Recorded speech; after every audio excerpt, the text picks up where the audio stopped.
guys like my water bottle? Water bottle. I just want one video where I don't spill something on myself.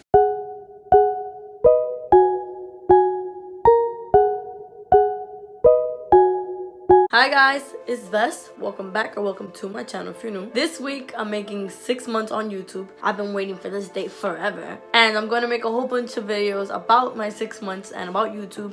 And I can't wait for it. So if you're not yet subscribed, subscribe. My name is Vesly. Hi. I make fun videos on basically everything. In today's video, I'll be telling you guys about my journey and about how I gained 100 subscribers in 1 month. These 5 tips are tips that I did that really impacted my channel. They can be also you further along in your YouTube journey. Let's get started. I'm a huge planner. I love to plan every minute, every second. I tell you guys this all the time. I'm the type of person who's all in or nothing. It has to be at 1,000 or it has to be at 0. There's no in the middle for me. Once I realized like, yeah, I want to start my channel, I went straight forward. No stopping, constantly kept going until I got to my definition of perfect. I've wanted to start a channel since I was younger. When I was younger, the thing people would mostly always say to me is, you should have your own TV show. When starting a channel is not easy, so I knew there were some things that I had to check on, some things I had to do before I started my channel. Let's start with number 1. Number 1 was I did my research. There are millions and millions, if not billions of people on YouTube all doing the same thing. Talking to a camera, saying whatever they gotta say, doing whatever they gotta do,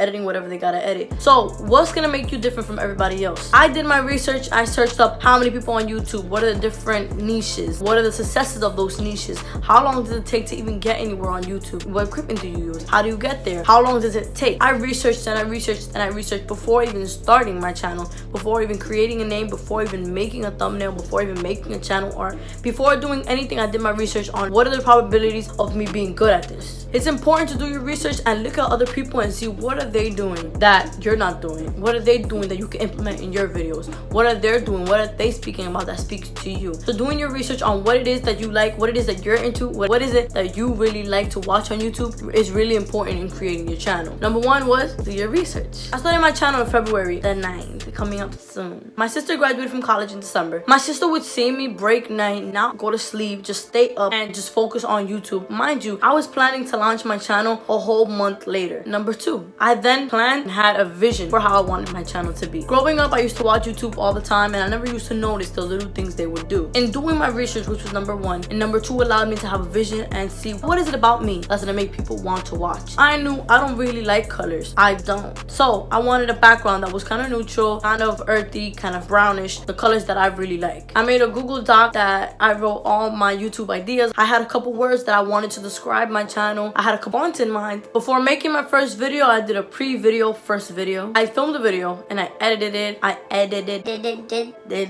And I used all different type of techniques that I saw. I would add the little text, I would do zooming, I would change my voice, and I would see what was it that I was feeling, what was it that I wasn't. So a good thing for you to do before you start your channel, definitely make sure that you are seeing what other people are doing that you can implement in yours.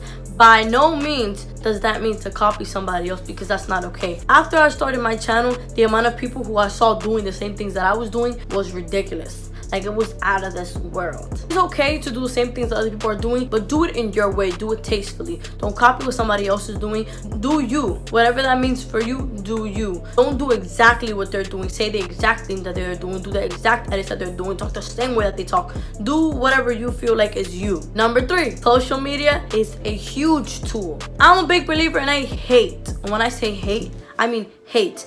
The sub for sub and writing under people's comments and asking people to support me. I didn't want to do that. That was a big thing. That was a hell no for me. I didn't want to do that at all. I felt like it just wasn't me. I didn't like it. It makes me feel uncomfortable to do it on other people's things. So I didn't want to do that for my channel. I always told my sister, I always told everybody, like, yo, if I'm going to gain subscribers, I want to do this the right way. I don't want to do it the way of writing under people's comments and getting people to come to my channel. There's no point of me having a subscriber that's just a number if they're not watching my videos, if they're not liking my videos, if they don't like what I post. I want my subscribers to like what I post, to like me, to like what I'm saying, not to just subscribe because I said subscribe, or not just to subscribe because I said I was going to subscribe to their channel. So it was a really, really important thing for me to use my social media as a tool. I have around 7,000 followers on Instagram. Before I even posted my first video, I was posting like, oh, announcement coming soon. That's the only tool I use to really get my YouTube out there. When you have a business account on Instagram, you could see the amount of male followers and the amount of female followers. I had a crazy amount of male followers on Instagram. That made it a little bit difficult for me because I knew that my videos were more tailored for women. So it's been a little struggle for me to get the females to watch my videos because I don't have that many females. With this being said, as my number 3, I don't use any hashtags. I don't use any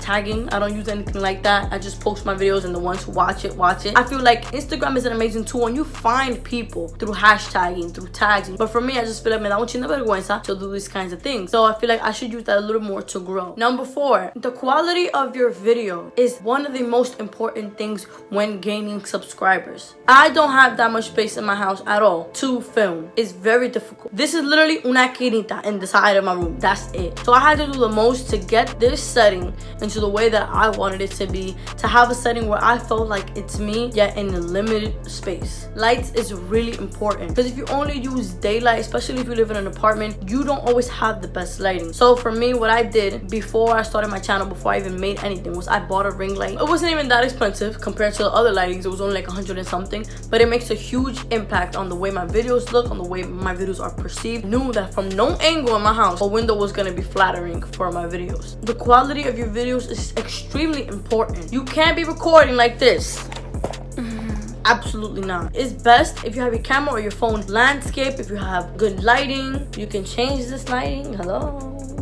As I mentioned before, there are a crazy amount of people on YouTube doing the same exact thing, talking about the same exact thing. And these people don't have not 1 year, not 2, not 3, not 4. These people have 8, 10, 12 years on YouTube doing the same thing that you're about to do, on the same journey you're about to embark on. As I said before, I don't really like to compare, but now the bar is raised higher because the amount of cameras, the amount of equipment. You don't have to have a setup like this. If you want to just vlog like this, vlog like that. Number 5 and the last tip is consistency. I saw a quote that said, what you want in life is on the other side of consistency. The way to get anywhere in life, to get good results, amazing results, is to be consistent. You cannot be the world's best tennis player if you don't practice your tennis every other day. Something that really helped me in being consistent was I set the days I was gonna record. From the very beginning, I said I'm posting Tuesdays and Saturdays. Being consistent is the number 1 thing you need to do to begin to get subscribers on YouTube. If you post every other day, your name won't get out there. These people will not watch your videos. I feel like consistency is a big reason why if I gained 100 subscribers my first month, on my 6th month, you would think I would have 600 subscribers. No, I'm still at 300 subscribers, but why? It's because of consistency.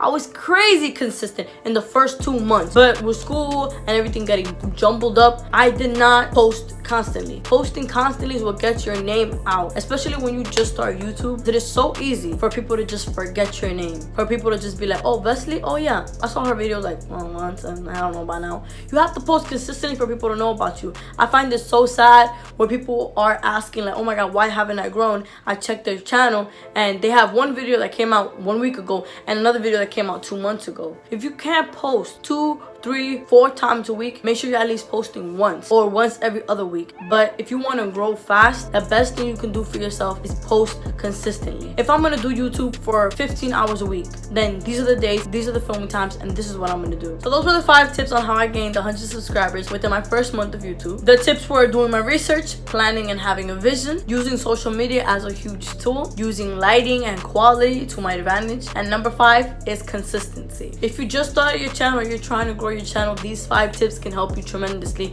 in getting to where you want to be in your YouTube journey. You really have to be consistent. That is the number 1 and the best tip I can give anybody is to just be consistent. That shows that you're really in it. If you post, people look forward to it. When I don't post for a couple of days, people write to me like, oh my god, girl, where are you? You guys have more questions about YouTube and how to grow your channel, please let me know and I'll do videos about that. But thank you guys so much for watching. This is the end of my video. Don't forget to subscribe to see more videos like this one. I'll see you guys in my next video. Bye. It's clear and gray like me. I got this from Walmart. It was only $1. So pretty. You imagine it's spilled.